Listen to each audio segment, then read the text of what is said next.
Beautiful sunshine, a love lost, a life found, a promise kept. The hour before sunrise held a kind of fragile truth. In that thin, blue-dark silence, when even the city's distant rumble felt respectful, I would wake and know exactly where my mind was going. Her. Not a choice, an instinct. She arrived the way light does. First a suggestion, then a certainty. The scent of rain in her hair, the small, unguarded smile she never knew she wore when she listened. The way my chest used to rise and fall in rhythm with hers, as if we were a single instrument learning its own music in the dark. I lay still and let the memory breathe. If I moved, it might vanish. So I let the moment be. A radiator ticked. The curtains lifted and settled in a quiet draft. Somewhere a bottle clinked on the sidewalk. Somewhere a truck labored up third. The world was waking, but for a moment it was ours again. That secret country where we had once known how to live. She called me to life even when she was nowhere in it. I had given her a name once, a private title that never sounded foolish to me. Beautiful Sunshine. Because that's what she was when the rest of it went grey. The years after she walked away taught me how many shades of grey a man can learn to survive.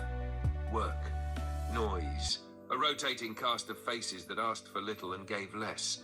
Mornings became mechanical, coffee, keys, commute, repeat. I laughed at jokes because people were watching. I said I was fine because it kept the press of concern from becoming a mirror. But in some stubborn corner, colour waited. The eye can't help searching for yellow at the edge of a storm cloud. The heart can't help scanning a crowd for one gait, one turn of the shoulder, 1/2 second of recognition. If you had asked me then whether I believed in miracles, I would have given you the intelligent answer, no. And if you had seen me the Tuesday the message arrived, you would have recognized the expression men wear when a door they didn't know was locked clicks open. She asked about you, the text said. My first thought was cruel. Why now? My second was a confession I didn't say out loud. Thank you. I waited a full minute before I wrote back, a performance for no one. Where is she? I typed, because all the other things I could have said were, at best, self-defense. 3 weeks later, we stood in front of each other in a cafe neither of us had ever noticed until that day. Time had left its marks on her face in the way you want it to. Earned, not stolen. There was gravity where once there had only been light. There was more light for the gravity to catch and reflect. She looked like the grown version of the girl I had loved, which is to say she looked like herself. We stared. We smiled. The room kept doing what rooms do, steam from cups, a clang of plates, a door hinge sigh. Then we sat and found our voices waiting exactly where we'd left them. There were the facts. Work, places, small triumphs, border skirmishes with grief. There were the jokes we'd been saving in case we ever got this chance. And under it all, the current. Not a bolt, a steady electricity you don't look for and can't deny. When it was time to go, I reached for my coat, and for the first time I hesitated. My hand brushed hers, an old choreography, and heat ran up my arm like a diagnosis. I said the line that mattered. Don't disappear this time. Her eyes, still that quicksilver, held my face the way hands might. That depends on you. We had been a fire once. It started the way they all do. Carelessness posing as destiny, then destiny proving it didn't need our permission. We met in a place no one remembers but us. A used bookstore with a bell that sounded like a memory. I cracked a joke about a first edition that wasn't. She smirked like a woman who could see the trick and enjoy it anyway. We got coffee from the corner, sat on the curb, and ran through the parts of ourselves we were willing to show. It was October, leaves underfoot, a kindness of light that makes every confession feel forgivable. We were good before we were careful. The future was an open room and we kept turning on lights. She taught me to see small joys, the miracle of well-salted soup, a stranger's dog asleep in sunlight, the hush that falls when snow decides. I taught her to trust the map she carried in her bones. We made a place that felt earned and effortless. The cracks came like frost. I mistook independence for strength. She mistook silence for safety. My pride was a door I learned to close from the inside. Her wounds were a language I never bothered to study. Some days we fought like people trying to be heard without learning how to speak. Some days we retreated like people preparing to lose. One night we didn't talk at all and called it peace. A week later, after a fight that started with a saucepan and ended with the kind of sentence that should never be said, she left. I did not follow. Regret is a patient teacher. It waited until I had exhausted every clever explanation before handing me the simple one. I had been given something ordinary and extraordinary and refused to learn how to keep it. You can waste a decade pretending the ache is something else. I tried. Work was a costume. Brief affairs were a ruse that fooled no one. Success landed like a feather on stone and slid off into the drain. But every day had a seam that came apart in my hands and the truth leaked through. She had been the point. After that first cafe, we moved carefully, as if crossing winter ice that looked like glass. The next day, we met at the park and discovered we still walked at the same pace. The day after that, we sat in her car outside the old movie theater and made each other playlists as if we were 22. A week later, I cooked her dinner and managed to oversalt the soup. She laughed so hard she hiccuped. I learned I would have burned the kitchen down to buy that sound. But she was watching me, and I understood the math. She wasn't simply giving me a second chance. She was testing to see if I'd earned it. So I stopped with the cleverness and gave her the thing I'd been saving for the book I'd never write. I told her the truth. We were in a small place with wood tables and a chalkboard menu. The waitress had a septum ring and a kindness you only see in people who have suffered without losing interest in other people's comfort. I looked at the woman across from me and said it without preface. I was not the man you deserved. She blinked. No flinch, no rush to rescue me from my sentence. I kept going. I confused work for purpose because work didn't ask me to risk anything. I confused silence with self-control because words can be held against you. I let my pride do the coward's job. I hurt you.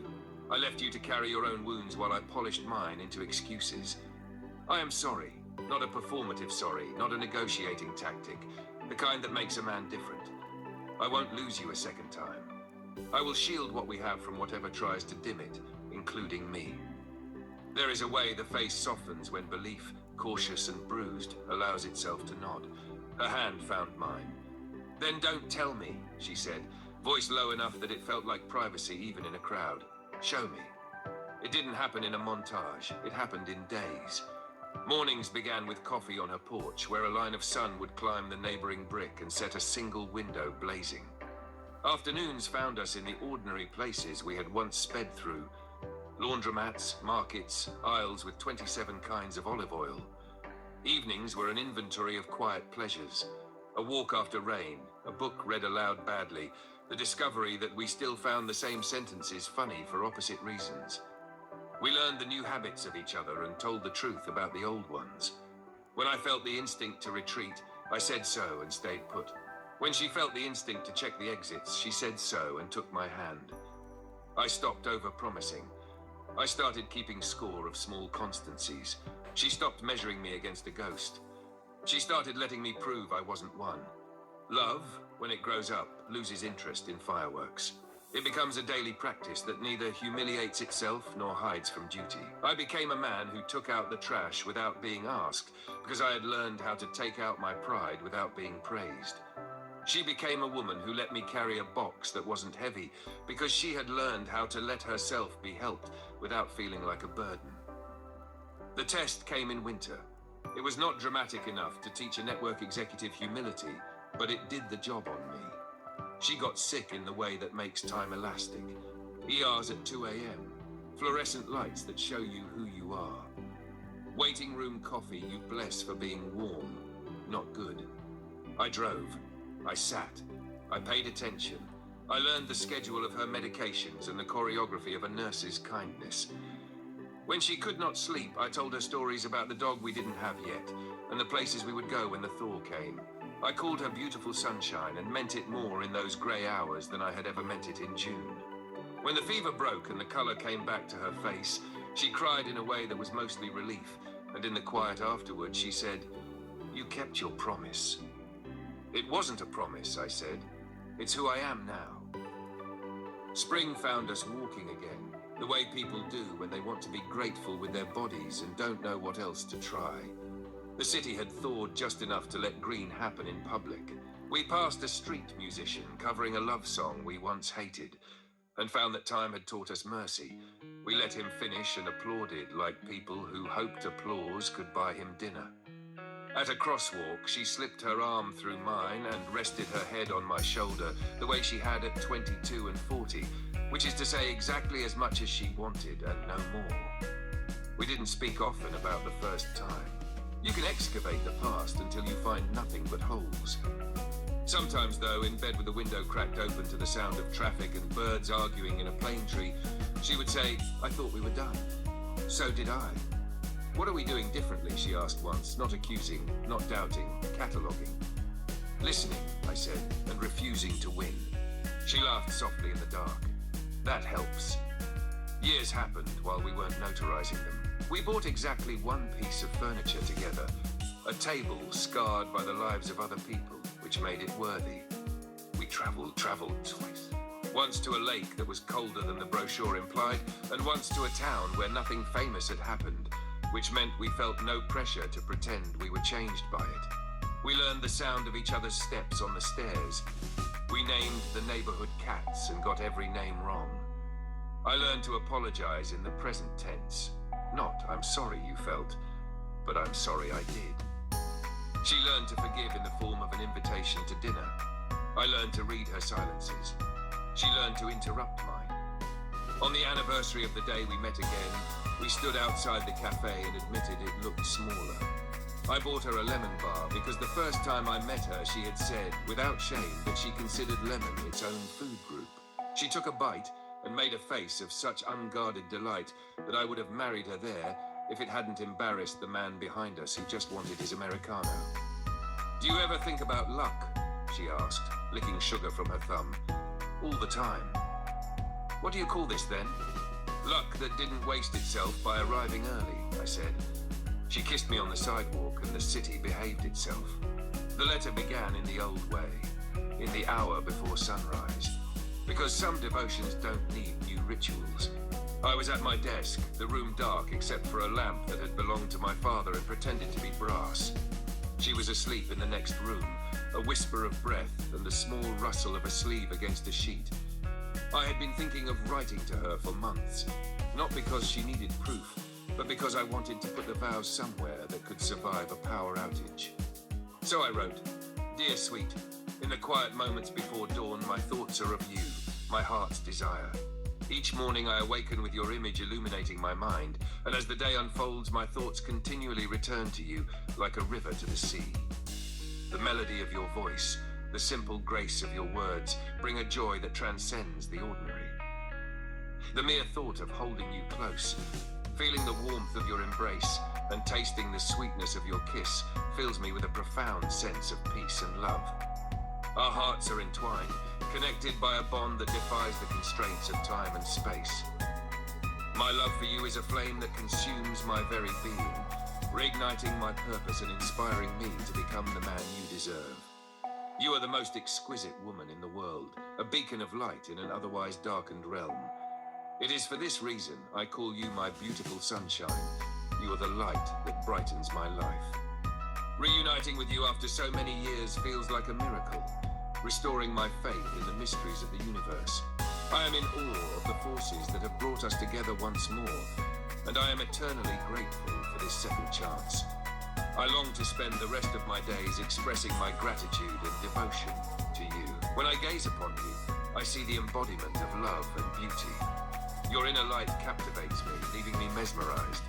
You are the masterpiece the universe has crafted, holding my very soul in awe and revealing to me the eternal strength of love. The passion I feel for you is unparalleled. When we are together, my heart finds its rhythm and my soul is at peace. You complete me in ways I never thought possible. In a world fraught with darkness, I vow to stand by your side, shielding our love from any shadows that may attempt to dim its brilliance. I will never surrender our bond. Though I have faltered in the past and created obstacles of my own making, I am deeply sorry for not being the man you deserved. Given this precious opportunity, I promise with all that I am to become the man worthy of your love. Words cannot fully convey the depth of my feelings, but I hope my actions will speak volumes. When the ink dried, I folded the paper the way people do when what they're holding feels like a relic. I slid it into an envelope, wrote her name on the front the way I had on a dozen notes left on her fridge, and placed it on the pillow where her hair would find it in the morning. She stirred when I lay back down, reached for me without waiting, and found my hand. We lay there in the faintest blue of a day that hadn't confessed itself yet.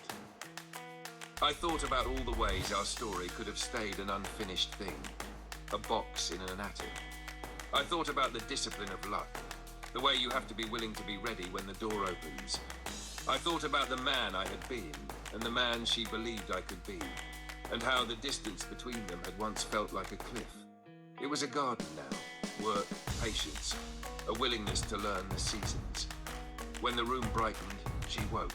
I watched her find the envelope with the innocent curiosity of someone surprised by being cherished. She sat up, hair a small storm around her face, and read. Her mouth softened. Her eyes did that brightening thing I have never been able to describe without sounding like a fool, and never wanted to stop trying. She finished and looked at me as if she had just remembered something she had always known. "You wrote it down," she said. "I wanted it to outlive me." She put the letter back in the envelope as carefully as you place a newborn into its first unpromising blanket. "It already does," she said, and her hand covered mine, warm, certain, present tense. We got up and made coffee. The day proceeded with its usual indifference to our narrative. A bill that insisted on being paid, a neighbor who needed help carrying a package, a sudden rain that made us late without making us angry. The letter lay on the table between us, absorbing light like an agreement. That night on the roof, we watched the sun do its gaudy business. She leaned her head on my shoulder. I rested my cheek in her hair. "Do you still think of me before dawn?" she asked. "Every day," I said, "like a river returning to the sea." She laughed, the quiet kind, and took my hand. "Then keep doing it," she said, "and I'll keep the light on." Epitaph. Some flames don't rage, they endure. Happily ever after sounds good on paper. In reality, the paper wrinkles. The truth is, we didn't end with a grand betrayal or a dramatic storm. We ended the way a candle goes out when the air grows thin, quietly, almost politely. One day we were still choosing each other. The next we were choosing space. It wasn't that the love was false. It was real enough to draw us back together after all those years. It just wasn't strong enough to undo the knots time had tied inside us. She had claimed the past was resolved, and maybe she believed it when she said it. But the past is clever. It finds new shapes, new disguises, and the same patterns that had once driven us apart began their slow, familiar work. We tried to fight them. We spoke softer, forgave quicker, but the cracks were there, and they widened in ways neither of us could stop. There was no villain this time, just two people who wanted more than they could give without breaking themselves in the process. When the drift came, it didn't roar, it whispered. A missed call here, a longer silence there. Until one morning I woke before dawn, and for the first time in years, she wasn't the first thing in my mind. The river had found another course. I still think of her, not as a regret, but as a chapter. She was my beautiful sunshine, even if the weather didn't hold. Some flames don't rage, they endure, but sometimes they endure only in memory, and that has to be enough. And maybe that's the truer ending, not forever, but for as long as we could.